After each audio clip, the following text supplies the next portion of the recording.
Hello dear students, इस video में हम लोग बिहार बोर्ड वर्ग 8वीं का नई गणित प्रश्नावली 6.1 का प्रश्न संख्या 1 से देखेंगे। तो देखिए, प्रश्न संख्या 1 में कह रहा है निम्नलिखित में से कौन सी संख्या पूर्णगण नहीं है। प्रश्नों को समझिए, प्रश्न में क्या कह रहा है। मेन होता है प्रश्नों को समझना। प्रश्न कह रहा है निम्नलिखित में से, यानी कि इसमें से, ये जो पहला से 5वीं तक संख्याएं दी गई है, इसमें से कौन सी संख्याएं पूर्णगण नहीं है।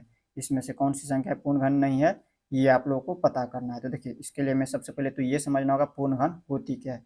जब तक हमें ये नहीं पता होगा पूर्णगण होती क्या है, तब तक हमें कैसे पता चलेगा कि ये पूर्णगण है या नहीं। तो देखिए, इसके लिए मैं सबसे पहले समझ लेना है पूर्णगण क्या होती है। तो देखिए, पूर्णगण हम समझा देते हैं आप लोगों को। यहाँ पर देखिए, हम उदाहरण के माध्यम से जो है पूर्णगण आप लोगों को समझाते हैं। तो इसमें आप लोग को याद रखना है, जब एक संख्या को स्वयं से 3 बार गुणा किया जाता है, तब जो हमें संख्या प्राप्त होती है वही हमारा पूर्णगण कहलाती है। जैसे यहाँ पर समझिए, अगर हमने आपको क्या बताया, जब कोई भी संख्या ले सकते हैं। जैसे हमने ले लिया यहाँ पे संख्या 2।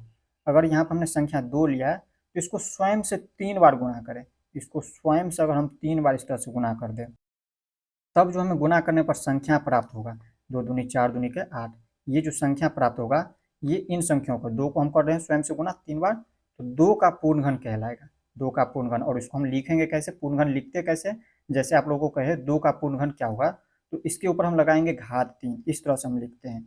इनके ऊपर घात 3 का मतलब हो गया 2 जो है स्वयं से 3 बार गुणा हो रहा है। देखिए, ये जो है वर्ग की तरह है। वर्ग में क्या होता था, इनके ऊपर घात 2 लगता था, और घन में क्या होता है, घात 3 लगता है इनके ऊपर।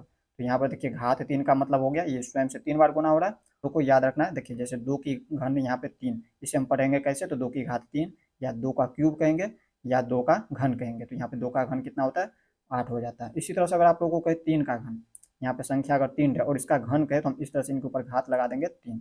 वर्ग कहता था तो इनके ऊपर घात 2 लगाते थे, और घन कहे तो हम घात 3 लगाएंगे। इससे पहले आप लोग प्रश्नावली 5.1 में देख चुके थे वर्ग। यहाँ पर हम इसको 3 बार गुना कर देंगे। जब इसको हम 3 बार गुना करेंगे, तो देखिए 3 तिहाई के 9 तिहाई के 27। ये जो 27 प्राप्त हुआ, ये 3 का घन हो गया 27। ये जो संख्या प्राप्त हुआ, तो आप लोग घन समझ गए होंगे। आप लोगों को पता चल गया होगा घन क्या होता है। जब कोई भी संख्या रहे, जैसे 3 है, तो 3 को स्वयं से 3 बार गुणा करें, तो जो हमें संख्या प्राप्त होगा वो हमारा घन कहलाती है इन संख्याओं का। 3 का घन संख्या हो जाएगा 27। अब इसी तरह से अगर एग्जाम्पल के लिए मान लीजिए 5 दिया हुआ है, 4 भी ले सकते हैं, जैसे हमने 5 लिया, तो 5 का अगर घन कहे तो हम क्या करेंगे, 5 को हम स्वयं से 3 बार गुना करेंगे। स्वयं से 3 बार गुना कर लेना है, और ये जो संख्या प्राप्त होगी वो हमारा क्या होगा, सॉरी 5 को से 3 बार गुना करना है, 5 लिखना है यहाँ पे। तो 5 25 पंचे के 125, ये हमारा हो गया पूर्णघन। ये जो संख्या प्राप्त हुआ 125, ये 5 का जो है पूर्णघन हो गया।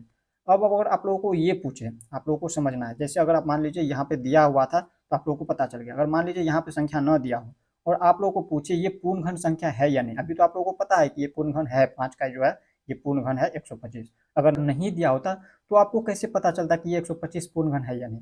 तो इसके लिए आप लोगों को क्या करना है, इसका अभाज्य गुणनखंड कर लेना है।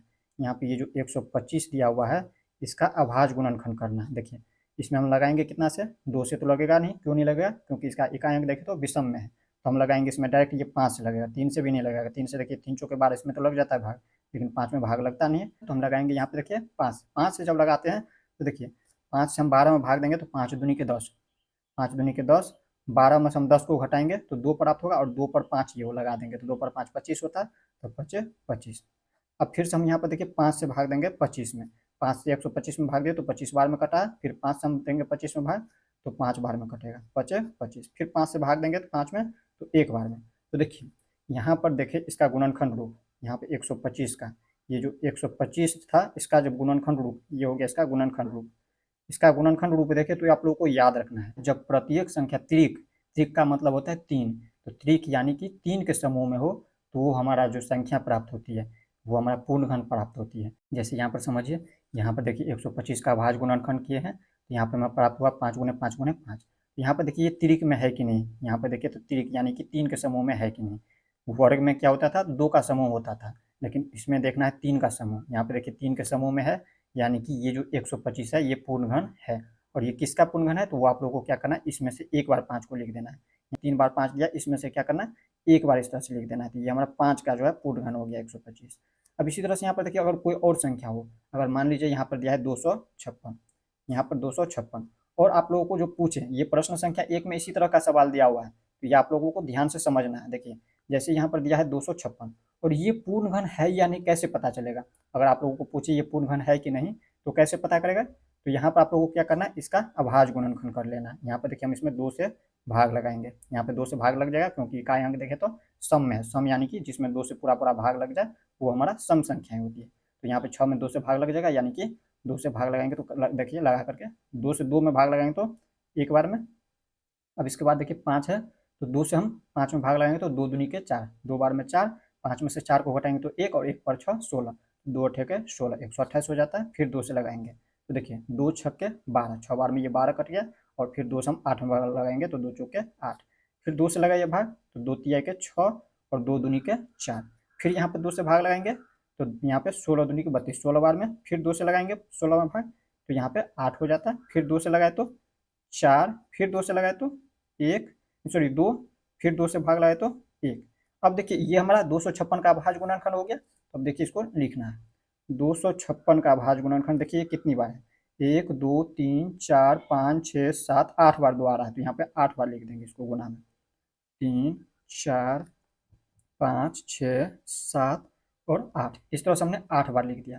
अब देखिए हमें क्या करना है, क्या चेक करते हैं, ये हमारा पूर्ण घन कब होगी 256, जब ये हमारा त्रिक में हो यानी कि 3 के समूह में। तो इसको सभी को हम क्या करेंगे 3 का ग्रुप बनाएंगे, 3 का ग्रुप में सभी संख्या अगर आ जाता है तो हम कहेंगे ये हमारा जो 256 है ये पूर्ण घन है, वरना नहीं है। अगर नहीं होगा तो यहाँ पर देखिए ये 2 देखे यहाँ पे 3 के समूह में है, ये देखे तो 3 के समूह में है, बट ये 2 देखे तो यहाँ पे 2 ही बार 2 है, ये 3 के समूह में नहीं है। जब 3 के समूह में पूरा नहीं है ये जो 256 है ये हमारा पूर्ण घन नहीं है। तो इसी तरह का प्रश्न जो है आपके प्रश्नावली 6.1 में प्रश्न संख्या 1 का है।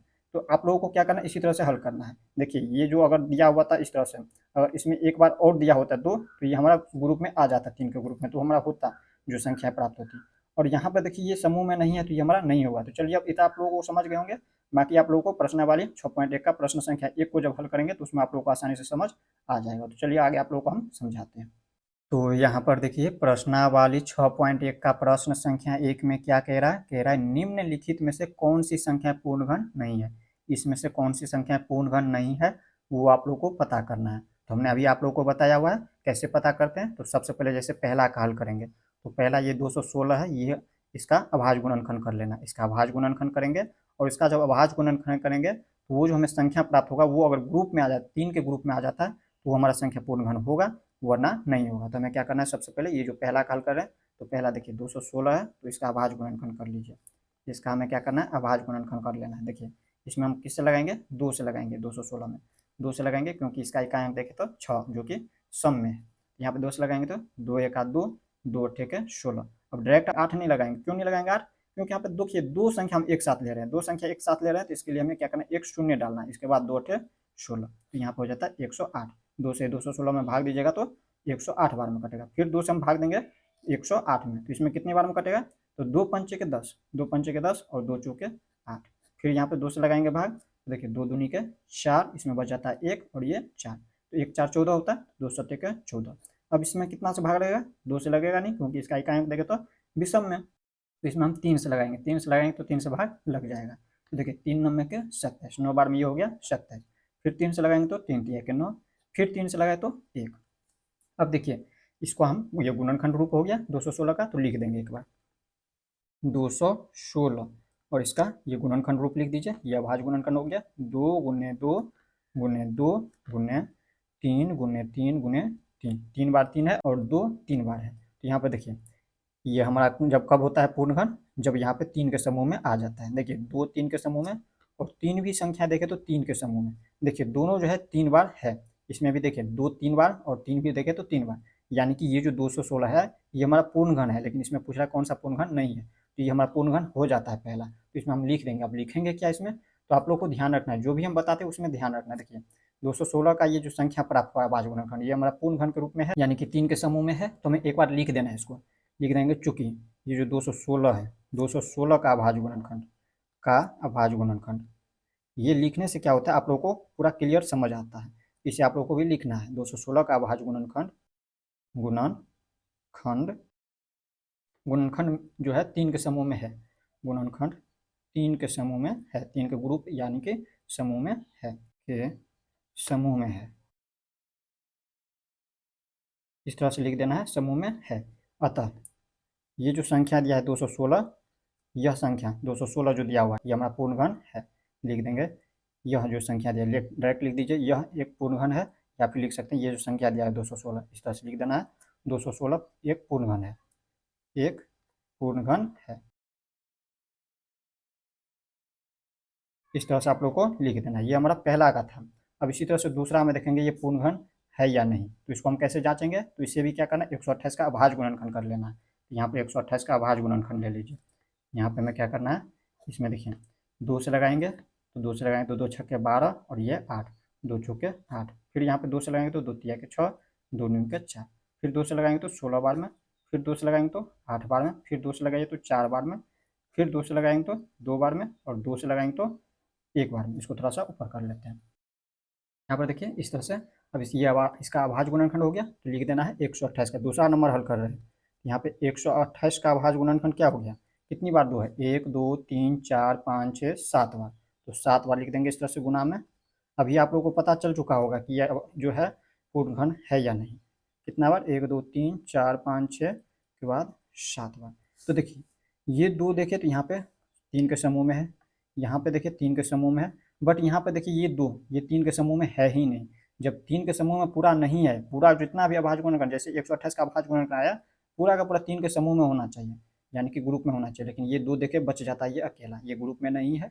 इसका मतलब ये जो संख्या दिया है 128, ये हमारा पूर्णघन नहीं है। क्यों नहीं है, क्योंकि ये 3 के समूह में नहीं है, तो इसे लिख देना है, यहाँ पर लिख देना है 128, चूँकि ये जो 128 दिया हुआ है इसका अभाज्य गुणनखंड, अभाज्य गुणनखंड जैसे हम लिख रहे हैं वैसे ही आप लोगों को भी लिख देना है।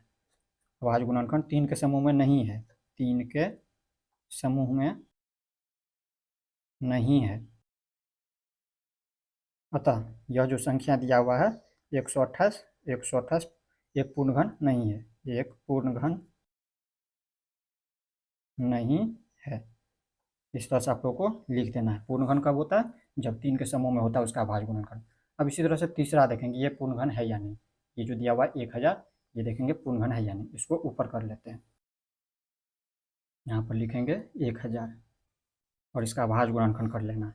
इसमें देखिए 2 से लगाए तो भाग देंगे 2 से 1000 में, तो 500 बार में लग जाएगा। फिर 2 से लगाएंगे तो ये 250 बार में, फिर 2 से लगाएंगे तो यहाँ पे देखिए 2 1 2 और 25 दूनी को 50, 25 बार में। यहाँ पर अब 2 से लगेगा नहीं, इकाई अंक 5 आ गया, तो यहाँ पर हम लगा के देखेंगे 3 से लगाएंगे तो नहीं लगेगा, 3 चौके 12 ये तो कर जाता है, लेकिन 5 नहीं करता है, तो हमें क्या करना है, 5 से लगाना है। 5 दूनी के 10, 12 में से 10 को घटाएंगे तो 2 और 5 25, यानी कि 5 बार में 25, फिर 5 से लगाएं तो 5 1 5, 5 1 25, 5 1 5। यहाँ पे देखिए ये 3 के समूह में है, ये आप लोगों को यहीं से दिखने से ही पता चल गया होगा। यहाँ पे तीसरा नंबर में, तीसरा में क्या लिखेंगे, 1000 का जो अभाज्य गुणनखंड क्या है, 2 3 के समूह में है यहाँ पे, और 5 भी 3 के समूह में है, 5 गुने 5 गुने 5। देखिए 3 यहाँ पे देखिए 2 जो है 3 के ग्रुप में है, यानी कि समूह में है, और 5 भी जो है 3 के समूह में है, यानी कि 3 बार संख्या है 5, और 2 भी जो है 3 बार है। जब यहाँ पर 3 के समूह में हो जाता है तो वो जो संख्या होती है, जैसे यहाँ किसका अभाज्य गुणनखंड की है, ये जो प्राप्त हुआ किसका अभाज्य गुणनखंड, 1000 का प्राप्त हुआ है, तो ये जो 1000 संख्या है ये हमारा पूर्णघन है। यहाँ पर लिख देंगे, चूंकि ये जो दिया हुआ है 1000, 1000 का अभाज्य गुणनखंड, अभाज्य गुणनखंड 3 के समूह में है,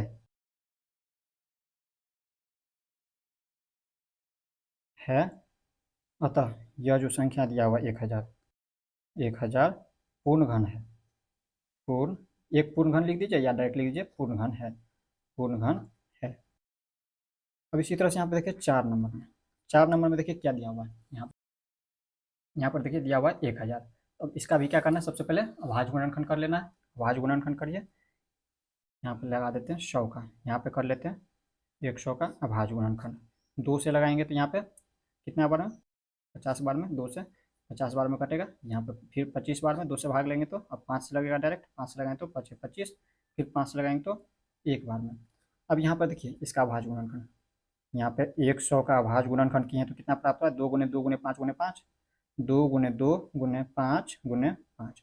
अब देखिए ये हमारा 3 के समूह में है ही नहीं, यहाँ पे 2 ही का ही समूह बन रहा है, और 2 का समूह होता है तो वो हमारा वर्ग होता है, न कि घन होता है। ये हमारा ये जो 100 संख्या दिया है, ये अगर कहे पूर्ण वर्ग पूछता तो वो तो है, जो कि हम प्रश्नावली 5.1 में देखे हुए थे, लेकिन ये पूर्ण घन नहीं है। क्यों नहीं है? क्योंकि आप लोगों को पता है पूर्ण घन होने के लिए क्या होना चाहिए, 3 के समूह में होना चाहिए संख्या है। जैसे 2 देखे तो यहाँ पे 2 ही बार है, अगर 3 बार होता, 5 भी 3 बार होता, तब जाकर के ये हमारा जो संख्या प्राप्त होता है वो हमारा पूर्ण घन प्राप्त होता है। तो ये जो 100 दिया हुआ है संख्या, ये हमारा पूर्ण घन नहीं है, तो हम लिख देंगे चूंकि ये जो दिया हुआ है 100, इसका अभाज्य गुणनखंड, अभाज्य गुणनखंड 3 के समूह में नहीं है।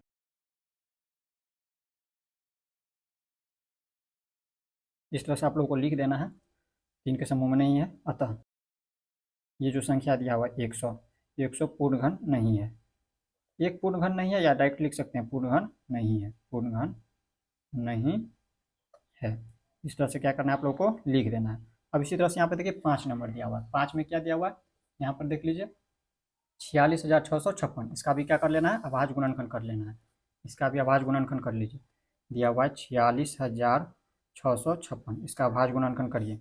यहाँ पे देखिए इसमें क्या करेंगे, हम 2 से लगाएंगे, 2 से लगाएंगे भाग, यहाँ पे कितनी बार में, 2 दूनी के 4, 2 तिया के 6, 2 तिया के 6, 2 दूनी के 4, 1 6, 2 अठे के 16, फिर 2 से लगाएंगे तो 2 1 2, 2 से लगाएंगे 2 1 2, 1 3 13, 2 छक्के 12, 1 2, 2 छक्के 12, 2 चौके 8, फिर 2 से लगाएंगे तो लग जाएगा, 2 से लगाएंगे तो 2 पंचे के 10, इसमें बच जाता है 1 और 6, 1 6 16, 2 अठे के 16, 2 तिया के 6, 2 दूनी के 4, फिर 2 से लगाएंगे, 2 दूनी के 4, 1 8, 2 नम्बे के 18, यहाँ पे 2 1 का 2, 1 2, तो 2 छक्के 12, इसके बाद 2 से भाग लगाएंगे तो 2 1 2, 2 चौके 8, इसके बाद यहाँ पे 1 1, 2 पंचे के 10, 1 6 2 अठे के 16, फिर 2 से भाग लगाइए, यहाँ पे 2 सत्ते के 14, 2 दूनी के 4, 1 8, 2 अठे के 16, इसके बाद फिर से यहाँ पे 2 से लगाएंगे तो भाग लग जाएगा, सॉरी यहाँ पे देखिए 2 नम्बे के 18 हो जाएंगे, देखिए 2 दूनी के 4, इसमें 1 8, 2 नम्बे के 18, यहाँ पे 9 बार में, फिर यहाँ पर देखिए 2 से लगेगा नहीं, इसमें यहाँ पे 9 आ जाता है इकाई अंक, यहाँ पे विषम में आ जाता है, तो यहाँ पर देखिए यहाँ पर 3 से लगेगा, 3 से लगाएंगे तो 3 दूनी के 6, 1 3 चौके 12, 3 तिया के 9, फिर यहाँ पर हम 3 से लगाएंगे, इसको ऊपर कर लेते हैं थोड़ा सा, यहाँ पर समझिए 3 से लगाएंगे, यहाँ पे देखिए 3 अट्ठे के 24, 3 एका 3, फिर 3 से लगाइए तो यहाँ पर कितना बार में लगेगा, 3 दूनी के 6, और इसमें 2 1, 3 सत्ते के 21, 7 बार में, फिर यहाँ पे 3 से लगाएंगे तो 3 नम्बे के 27, 3 से लगाएंगे 3 तिया के 9, 3 से लगाएंगे तो 1 बार में, तो यहाँ पे देखिए ये गुणनखंड रूप हो गया, इसका लिख देना है यहाँ पे 5 नंबर में 46,656 बराबर क्या हो जाता है इसका अभाज्य गुणनखंड, 2 कितनी बार, 1 2 3 4 5 6, 6 बार, यहाँ पर 6 बार लिख देंगे इस तरह से, 2 3 4 5 6 बार, 3 कितनी बार, 1 2 3 4 5 6 बार, तो यहाँ पर 6 बार लिख देंगे, 1 2 3 4 5 6 बार। अब देखिए ये समूह में आ रहा है कि नहीं, 3 के समूह में, ये दो 3 के समूह में है, ये 3 देखे तो 3 के समूह में, और ये 3 देखे तो 3 के समूह में, यानी कि सभी का देखे संख्याएं जितना भी दिया है प्रत्येक संख्या 3 के समूह में है, तो यानी कि ये जो संख्याएं दिया है ये हमारा पूर्ण घन है, तो हम लिख देंगे चूंकि ये जो दिया हुआ है 46,656, यह इसका अभाज्य गुणनखंड, उतना का अभाज्य गुणनखंड 3 के समूह में है,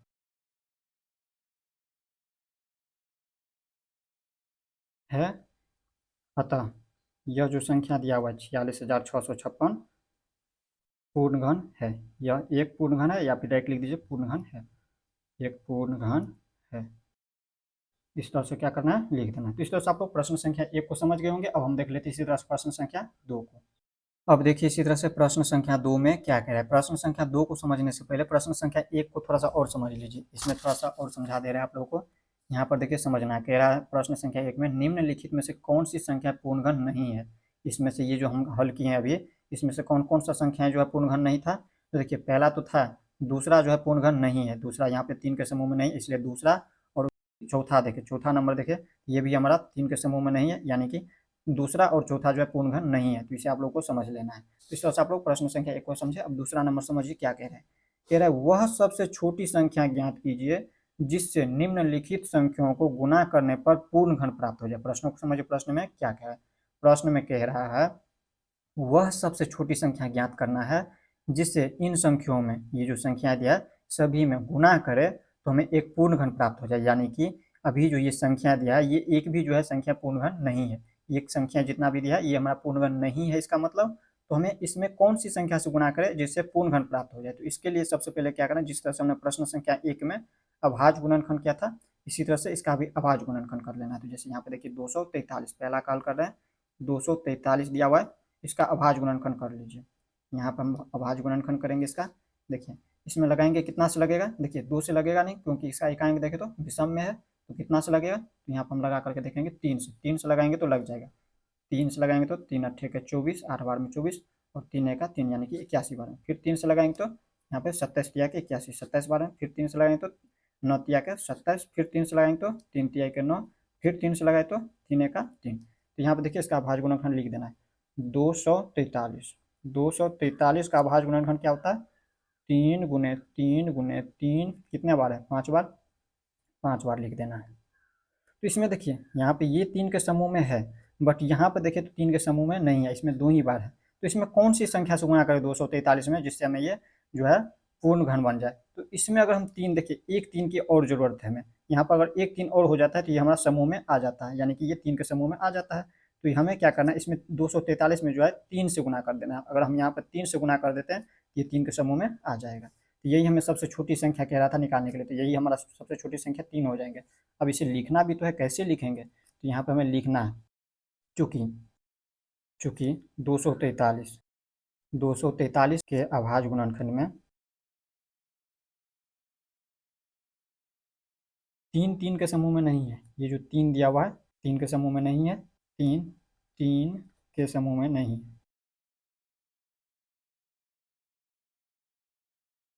इस तरह से आप लोगों को भी क्या करना है, लिख देना। ये जो दिया हुआ है 3, ये 3 के समूह में नहीं है, इसलिए यहाँ पे लिखेंगे इसलिए 243 पूर्ण घन नहीं है, पूर्ण 243 पूर्ण घन नहीं है।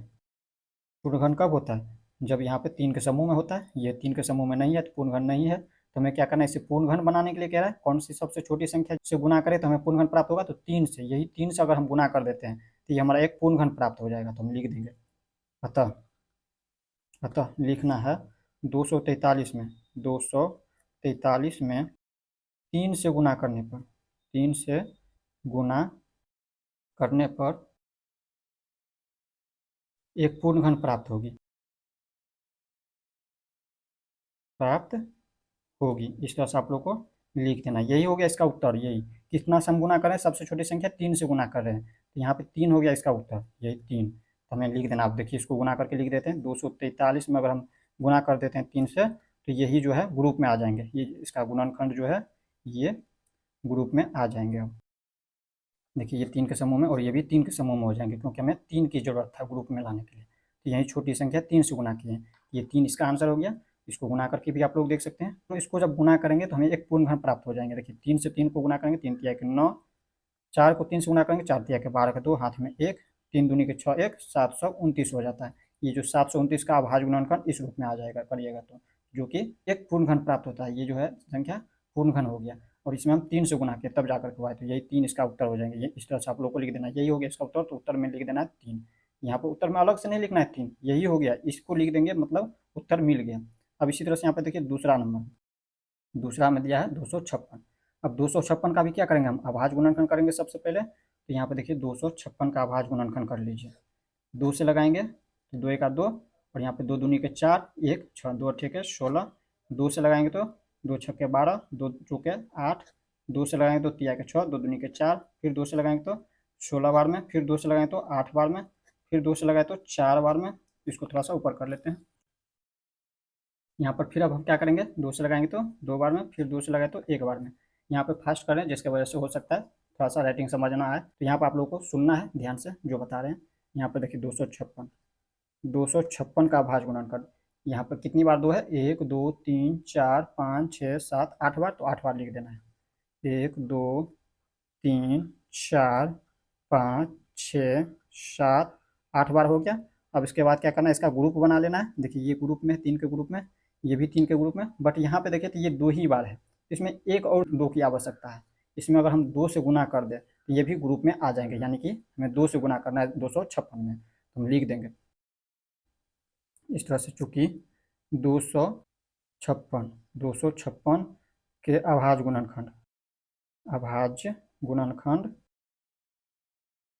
गुणनखंड में ये जो दिया है दो, दो तीन के समूह में नहीं है तो लिख देना दो तीन के समूह में नहीं है, ये समूह में नहीं है, इस तरह से लिख देना नहीं है। इसलिए 256 एक पूर्ण घन नहीं है, या फिर डायरेक्ट लिख दीजिए पूर्ण घन नहीं है, पूर्ण घन नहीं है। तो इसे हमें क्या करना है, पूर्ण घन बनाने के लिए कह रहा है कौन सी छोटी संख्या से गुना करें जिससे हमें पूर्ण घन प्राप्त हो जाए। तो 256 में अगर हम ये 2 से गुना कर दें, यही हमें 2 से जब हम गुना कर देते हैं तो ये 3 के समूह में आ जाएंगे। तो यहाँ पर हमें लिख देना है, अतः पूछ रहा था सबसे छोटी संख्या किससे गुना करें, तो सबसे छोटी संख्या हम 2 से गुना करेंगे। 256 में 2 से गुना करने पर जो संख्या प्राप्त होगी वो हमारा एक पूर्ण घन प्राप्त होगी। तो यहाँ पर लिख देंगे एक पूर्ण घन प्राप्त होगी, इस तरह से लिख देना। आप इसको गुना करके देख लीजिए, 256 दिया हुआ है, 256 में गुना कर देना है 2 से, तब जो इसका गुणनखंड रूप होगा वो इस तरह से समूह में 3 के समूह में आ जाएंगे। 2 गुने 2 गुने 2 गुने 2 9 बार आ जाएंगे। अब 3 4 5 6 7 8 9, यहाँ पर देखिए अब जो है 3 के समूह में आ जाएंगे। इसको जब 2 से गुना करिएगा तो इसको गुना करके लिख दीजिए इस तरह से। अब इसको जब गुना करिएगा तो हमें एक पूर्ण घन प्राप्त हो जाएंगे। देखिए 6 दूनी के 12 के 2 हाथ में 1, 5 दूनी के 10 और हाथ में 1 था तो 11 के 1 हाथ में 1, 2 दूनी के 4 1 5, यानी कि 512 आता है। आंसर कौन सा हुआ था, ये हुआ है। इसमें कह रहा था सबसे छोटी संख्या किससे गुना कर रहे थे, 2 से गुना कर रहे हैं, तो यही हो गया इसका उत्तर। अब इसी तरह से हम देख लेते हैं तीसरा नंबर। देखिए तीसरा में क्या दिया हुआ है, देखिए सभी को हम पहले बना लेते हैं, ऐसे में वीडियो लंबा हो जाएगा, तो सभी को हम वीडियो को स्किप करके बना लेते हैं, इसके बाद आगे आप लोग को हम समझा देते हैं। तो यहाँ पर देखिए हमने वीडियो को स्किप करके बना लिया है और इसे आप लोगों को हम समझा देते हैं। देखिए तीसरा नंबर, दूसरा नंबर तक आप लोग समझ चुके थे। तीसरा में देखिए यहाँ पर संख्या दिया है 72, और इसका सबसे पहले हम क्या करते हैं, अभाज्य गुणनखंड करते हैं। तो इसके अभाज्य गुणनखंड किस तरह से, यहाँ पे देखिए 2 से 72 में दिए तो 36 बार में भाग लगा, फिर 2 से भाग लगाए 36 में तो 18, फिर 2 से लगाए तो 9, 3 से लगाए तो 3 तिया 9, फिर 3 से 3 में भाग लगाए तो 1 बार में। तो इसी को हमने यहाँ पर लिख दिया 72 बराबर लिख दिया 2 गुने 2 गुने 2 गुने 3 गुने 3। यहाँ पर देखिए 2 जो है 3 के समूह में है, बट 3 देखे तो 2 ही बार है, ये 3 के समूह में नहीं है, यानी कि इसमें देखें तो एक 3 की कमी हो रहा है। जब एक 3 और होता तो ये हमारा 3 के समूह में आ जाता है, यानी कि हमें 3 से, सबसे छोटी संख्या 3 से गुना करना है। तो हमने लिखा यहाँ पे 72 के अभाज्य गुणनखंड में ये जो 3 दिया हुआ है 3 गुने 3, ये 3 के समूह में नहीं है, तो इसलिए 72 पूर्ण घन नहीं है। ये जो 72 ये पूर्ण घन नहीं है, तो हमें क्या करना है, इसे पूर्ण घन बनाने के लिए कह रहा है। तो पूर्ण घन बनाने के लिए क्या करेंगे, हम सबसे छोटी संख्या 3 से गुना करेंगे। तो लिखेंगे अतः 72 में 3 से गुना करने पर एक पूर्ण घन प्राप्त होगी। तो यहाँ पर लिख दिए, और इसके बाद क्या करना है, यहाँ पर 72 को जब गुना कर देंगे 3 से, 72 को जब 3 से गुना करिएगा तो यहाँ पर देखिए इसका अभाज्य गुणनखंड जो है ये 3 के समूह में आ जाएंगे। अब ये 3 के समूह में आ जाएंगे, इसको गुना करके देख लीजिए, 3 दूनी के 6 और 7 तिया के 21, यानी कि 216 होता है। 216 ये एक पूर्ण घन हो गया। अब इसी तरह से यहाँ पर देखिए 4 नंबर में कह रहा है 675, इसका सबसे पहले हमें इस तरह से अभाज्य गुणनखंड कर लेना है। ये हमने अभाज्य गुणनखंड किया है, तो देखिए इसका अभाज्य गुणनखंड जो है 3 गुने 3 गुने 3, 3 जो है समूह में 3 का आ रहा है, लेकिन यहाँ पर 5 जो है 3 के समूह में नहीं आ रहा है, तो हम लिख देंगे चूँकि 675 के अभाज्य गुणनखंड में ये जो 5 दिया हुआ है ये 3 के समूह में नहीं है, इसलिए 675 पूर्ण घन नहीं है। अतः हमें इसे पूर्ण घन बनाना है। तो पूर्ण घन बनाने के लिए कह रहा था कि सबसे छोटी संख्या किससे गुना करें कि पूर्ण घन प्राप्त हो, तो 675 में जो है 5 से, सबसे छोटी संख्या 5 से गुना करने पर एक पूर्ण घन प्राप्त होगी। इसको गुना करके देख लीजिए, 675 को जब 5 से गुना करते हैं तो प्राप्त होता है 3375, और इसका जब अभाज्य गुणनखंड करेगा तो इस रूप में आ जाएगा, यानी कि ये जो है समूह में इस तरह से आ जाएंगे 3 के समूह में। तो इस तरह से आप लोग प्रश्न संख्या 2 का चौथा नंबर समझ गए। अब हम इसी तरह से यहाँ पे देखिए 5 नंबर को समझते हैं। यहाँ पर देखिए 5 नंबर में, यहाँ पर देखिए 5 नंबर में क्या है, यहाँ पे दिया हुआ है 100, तो इसका क्या करना है, अभाज्य गुणनखंड सबसे पहले करना है। इस तरह से अभाज्य गुणनखंड किए, अभाज्य गुणनखंड किए तो यहाँ पे देखिए तो 2 गुने 2, ये 3 के समूह में नहीं है, न ही 5 जो है 3 के समूह में है, 2 ही बार है। यहाँ पर हम क्या लिखेंगे, ये हमारा समूह में नहीं है तो लिख देंगे चूँकि 100 के अभाज्य गुणनखंड में 2 और 5 3 के समूह में नहीं है, इसलिए ये जो 100 दिया है ये पूर्ण घन नहीं है। अतः हमें इसे पूर्ण घन बनाना है, तो लिख देंगे 100 में 2 गुने 5, 2 गुने 5 लिखिए, या फिर डायरेक्ट लिख सकते हैं 2 पंचे 10, 10 से गुना करने पर एक पूर्ण घन प्राप्त होगी। यहाँ पर देखिए इसमें हम यहाँ पर डायरेक्ट कर सकते हैं 10 से गुना, या फिर 2 गुने 5 से गुना कर सकते हैं 100 में। जब गुना करिएगा तो हमें प्राप्त होगा 1000, और इसका जब अभाज्य गुणनखंड करिएगा तो ये 3 के समूह में आ जाएंगे, तो ये हमारा पूर्ण घन प्राप्त हो गया। तो इस तरह से आप लोग प्रश्न संख्या 2 का 5 नंबर तक देख लिए। अब हम देख लेते हैं इसी तरह से प्रश्न संख्या 3 को। प्रश्न संख्या 3 में कह रहा है वह सबसे छोटी संख्या ज्ञात कीजिए जिससे निम्नलिखित संख्याओं को भाग देने पर भागफल एक पूर्ण घन प्राप्त हो जाए। प्रश्नों को समझिए, प्रश्न में क्या कह रहा है। मेन होता है प्रश्नों को समझना। प्रश्न समझिए, कह रहा है वह सबसे छोटी संख्या आप लोगों को ज्ञात करना है जिससे निम्नलिखित संख्या, यानी कि ये जो सभी संख्याएं दी गई है इनको अगर हम भाग देते हैं तो इनका भागफल एक पूर्ण घन प्राप्त हो जाए। प्रश्न संख्या 2 की तरह ही है ये भी, बस अंतर इतना है कि प्रश्न संख्या 2 में था उसमें गुना करना था और इसमें हमें भाग करना है। तो देखिए इसको हम क्या करेंगे, सबसे पहले इसका अभाज्य गुणनखंड कर लेंगे जिस तरह से हमने प्रश्न संख्या 2 में क्या था। यहाँ पर इसका अभाज्य गुणनखंड कर लीजिए 81 का। तो यहाँ पर देखिए इसमें लगाएंगे कितना से, देखिए 2 से लगेगा नहीं क्योंकि इकाई अंक देखे तो विषम में एक। यहाँ पे हम लगाएंगे 3 से, 3 से लगाएंगे तो लग जाएगा। तो 3 से लगाएंगे तो कितना, 3 दूनी के 6, 2 बार में 6, इसमें बच जाता है 2 और 1, 2 1 यानी कि 21। तो 3 सत्ते के 21, फिर 3 से हम लगाएंगे तो 3 नब्बे के 27, फिर 3 से लगाएंगे तो 3 तिया के 9, फिर 3 से लगाएंगे तो 3 एका 3। तो यहाँ पर अब इसको लिख देंगे। इसका अभाज्य गुणनखंड 81 का अभाज्य गुणनखंड क्या हो जाता है, 3 जो है 4 बार आता है, ये इसका अभाज्य गुणनखंड हो गया रूप 3 गुने 3। अब देखिए यहाँ पर देखें तो ये 3 के ग्रुप में आ गया, लेकिन ये देखें तो 3 के ग्रुप में नहीं है। पूर्णघन कब होती है, जब 3 के ग्रुप में संख्याएं होती है। जैसे 3 है तो ये 3 3 के ग्रुप में है, बट ये भी 3 होना चाहिए ग्रुप में, ये नहीं है। इसका मतलब ये जो संख्या दिया 81 ये पूर्णघन नहीं है।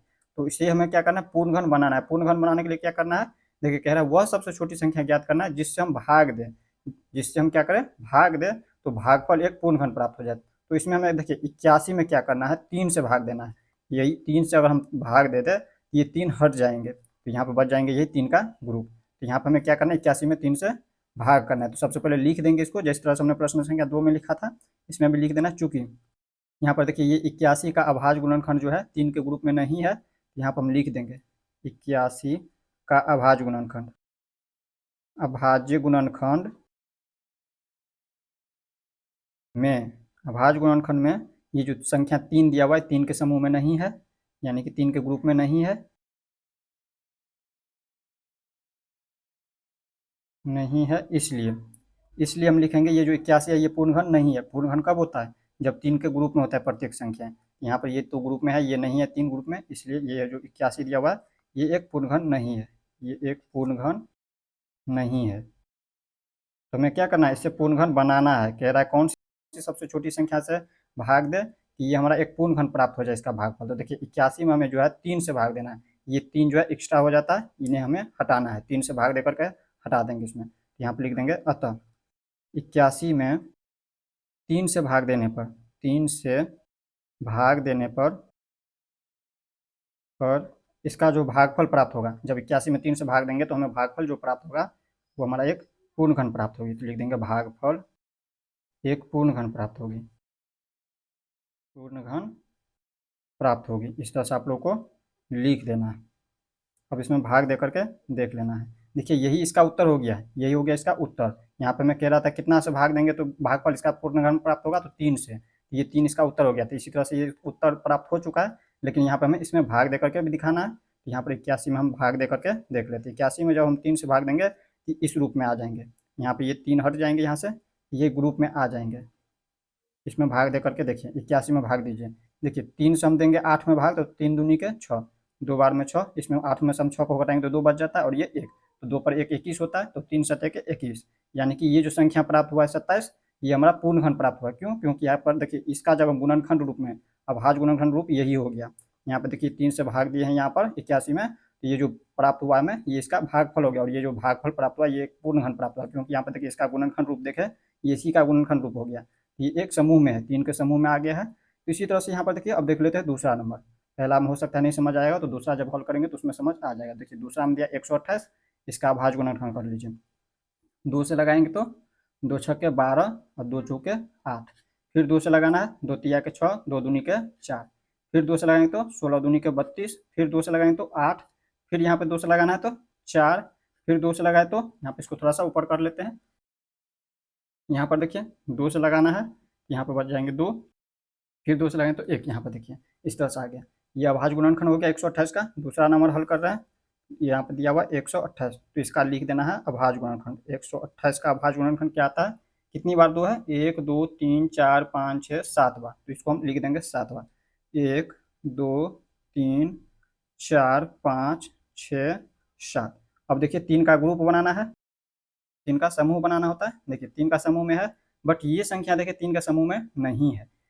देखिए कोई भी संख्या कब पूर्ण घन होती है, जब उसका अभाज्य गुणनखंड जो है 3 के समूह में हो जाता है। तो ये हमारा देखिए 3 के समूह में 128 का जब अभाज्य गुणनखंड किया, ये दोनों 3 के समूह में है, बट ये दो 3 के समूह में नहीं है, इसलिए जो 128 दिया हुआ ये हमारा पूर्ण घन नहीं है। तो हमें इसे पूर्ण घन पहले तो लिख देते हैं, एक बार यहाँ पर लिख देना है। चूंकि 128 का अभाज्य गुणनखंड, 128 का अभाज्य गुणनखंड में 128 का अभाज्य गुणनखंड में ये जो 2 दिया है 3 के समूह में नहीं है, 2 3 के समूह में नहीं है, के समूह में नहीं है।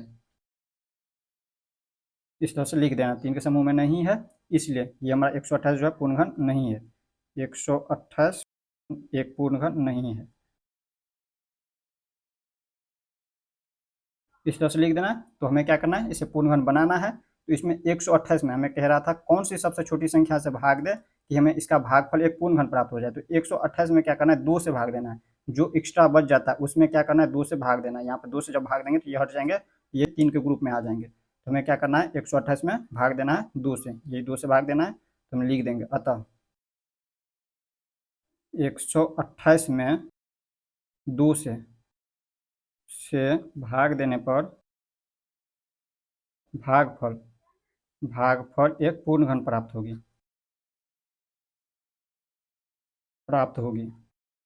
इस तरह से लिख देना है, होगी या फिर होगा, इस तरह से लिख देना है। अब देखिए हमें यही हो गया इसका उत्तर। यहाँ पे 128 में हमें कह रहा था कौन कौन सी सबसे छोटी संख्या से भाग दे इसका भागफल एक पूर्ण घन प्राप्त हो जाए। तो हम 2 से जब 128 में भाग देंगे तो यहाँ पर जो है एक पूर्ण घन प्राप्त हो जाएगी। यहाँ पर भाग दे करके देख लीजिए, 128 में भाग देना है 2 से, यहाँ पे ये देखिए इसका गुणनखंड रूप आ जाएंगे। जब भाग दीजिएगा तो वो जो संख्या प्राप्त होगी, यहाँ पे 2 गुने 2 गुने 2 गुने 2 गुने 2 गुने 2, देखिए ये 3 के समूह में इस तरह से आ जाएंगे। जब इसका भाग दीजिए, यहाँ पर 2 से भाग देंगे 128 में, 2 से हम भाग देंगे 12 में, तो 2 छक्के 12, 6 12 में 12, और यहाँ पर 8 में भाग देंगे 2 से, तो 2 चौके 8। यहाँ पर देखिए ये जो 64 प्राप्त हुआ ये इसका अभाज्य गुणनखंड रूप हो गया। और अभाज्य गुणनखंड रूप में देखिए ये हमारा 3 के समूह में है, यानी कि त्रिक में है। तो ये हमारा जो है 64 प्राप्त हुआ भागफल इसका, ये एक पूर्ण घन प्राप्त हो गया। और इसमें हम कितना से भाग दिए तो पूर्ण घन प्राप्त हुआ, 128 में 2 से भाग दिए तब जाकर के हमें पूर्ण घन प्राप्त हुआ। यही हो गया इसका उत्तर। अब इसी तरह से हम क्या करेंगे, तीसरा को देखेंगे। तीसरा दिया हुआ 135, यहाँ पर लिख देंगे 135 और इसका अभाज्य गुणनखंड कर लेंगे। कितना से लगाएंगे, तो देखिए इसमें हम जो है 3 से लगाएंगे, 2 से लगेगा नहीं, विषम संख्या है इकाई अंक में। तो यहाँ पर 3 से लगाएंगे तो 3 चौके 12, यहाँ पर 12, तो 13 में से 12 को घटाएंगे तो 1, और ये 5, यहाँ पर 15, तो 3 पंचे के 15, 5 बार में। अब इसके बाद देखिए यहाँ पर 3 से लगाएंगे तो 45, तो यहाँ पर 15 तिया के 45, 15 बार में। फिर 3 से लगाए तो 3 पंचे के 15, फिर 5 से लगाए तो 1। यहाँ पर लिख देंगे तीसरा नंबर में दिया हुआ 135, 135 का अभाज्य गुणनखंड। 135 का अभाज्य गुणनखंड देखिए 3 जो है 3 बार है, 3 गुने 3 गुने 3, इसको ऊपर कर लेते हैं थोड़ा सा। यहाँ पर लिखेंगे 3 गुने 3 गुने 3 गुने 5। अब देखिए 135 का अभाज्य गुणनखंड की है, तो ये 3 जो है 3 के समूह में है, बट ये 5 जो है 3 के समूह में नहीं है। तो हमें क्या करना है, इस 5 को हटाना है। यहाँ पर हम देखिए इसको हल करेंगे। अब यहाँ पर लिखेंगे चूंकि चूंकि 135 का अभाज्य गुणनखंड, 135 का अभाज्य गुणनखंड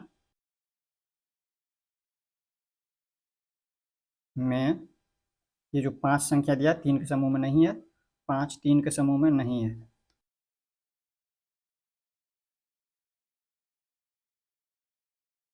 इस तरह से लिख देना, समूह में नहीं है, इसलिए ये जो संख्या दिया 135 ये पूर्ण घन नहीं है। लिख देंगे एक पूर्ण घन नहीं है, पूर्ण घन नहीं है। इस तरह से क्या करना है, लिख देना है। तो हमें क्या करना है, इसे पूर्ण घन बनाना है। कह रहा है कौन सी छोटी संख्या से भाग दे जिससे ये जो संख्या है ये एक पूर्ण घन प्राप्त हो जाए इसका भागफल। तो यहाँ पर हमें 5 से भाग देना है। 5 से जब 135 में भाग देंगे तो इसका भागफल जो एक पूर्ण घन प्राप्त होगा उसका गुणनखंड रूप ये हो जाएंगे, 3 गुने 3 गुने 3। यहाँ पर देख लीजिए भाग दे करके 135 में भाग देंगे कितना से, 5 से। 5 से भाग देने पर भागफल एक पूर्ण घन प्राप्त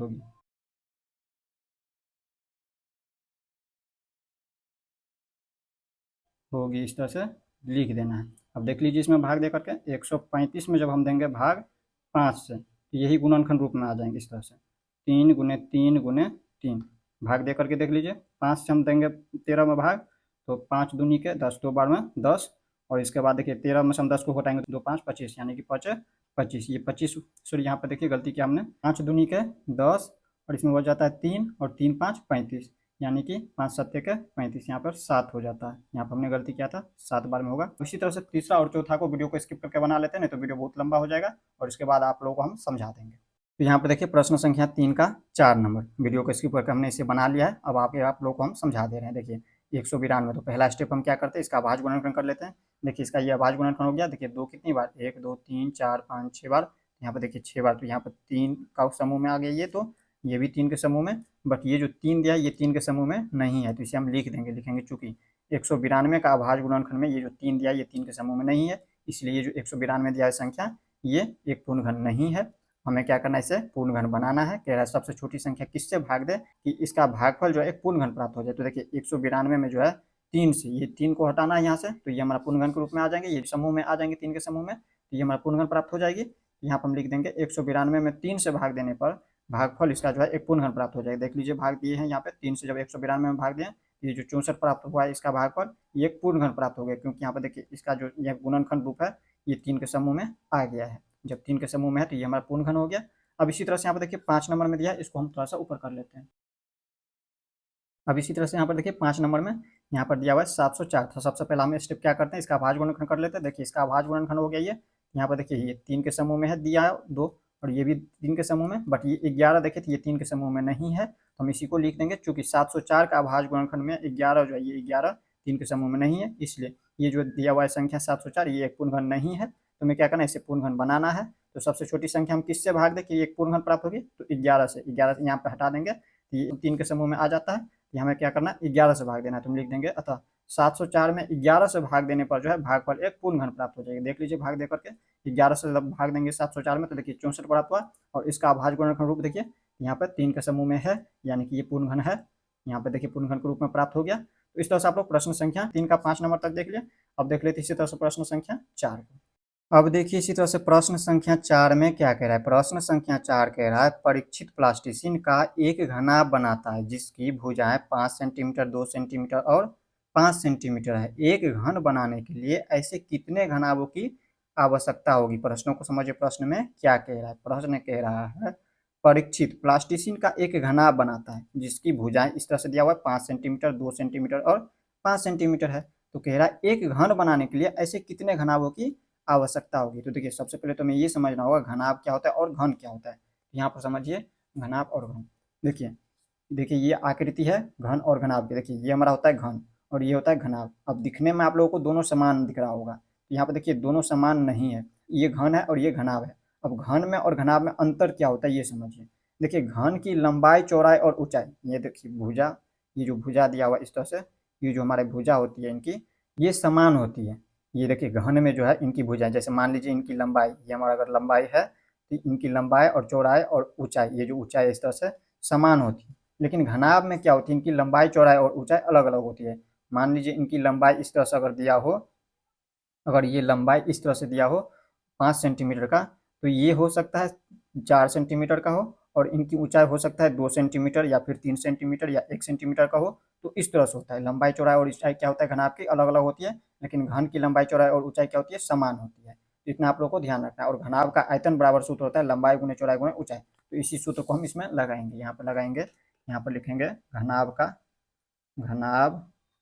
आयतन, आयतन घनाभ का आयतन बराबर क्या होता है सूत्र, लंबाई गुणे चौड़ाई गुणे ऊंचाई।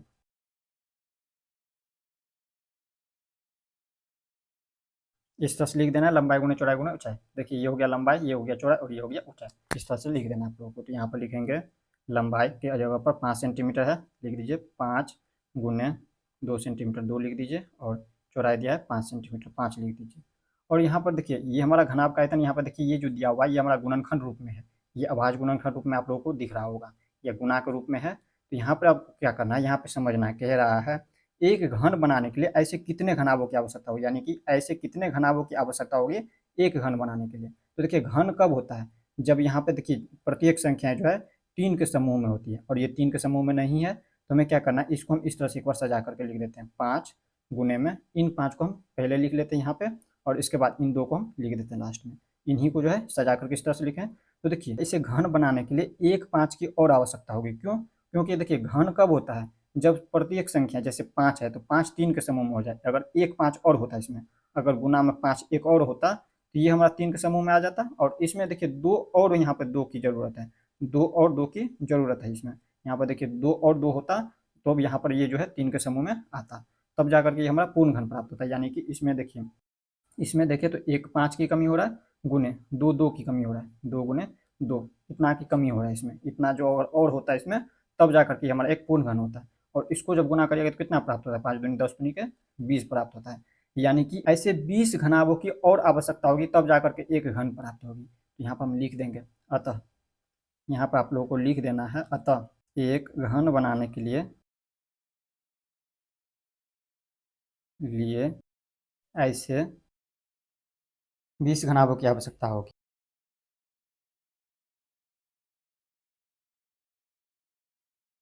सॉरी, घनाभों की आवश्यकता होगी, 20 घनाभों की आवश्यकता होगी होगी इस तरह से आप लोग को लिखना है एक घन बनाने के लिए ऐसे कितने घनाभों की आवश्यकता होगी, 20 घनाभों की आवश्यकता होगी।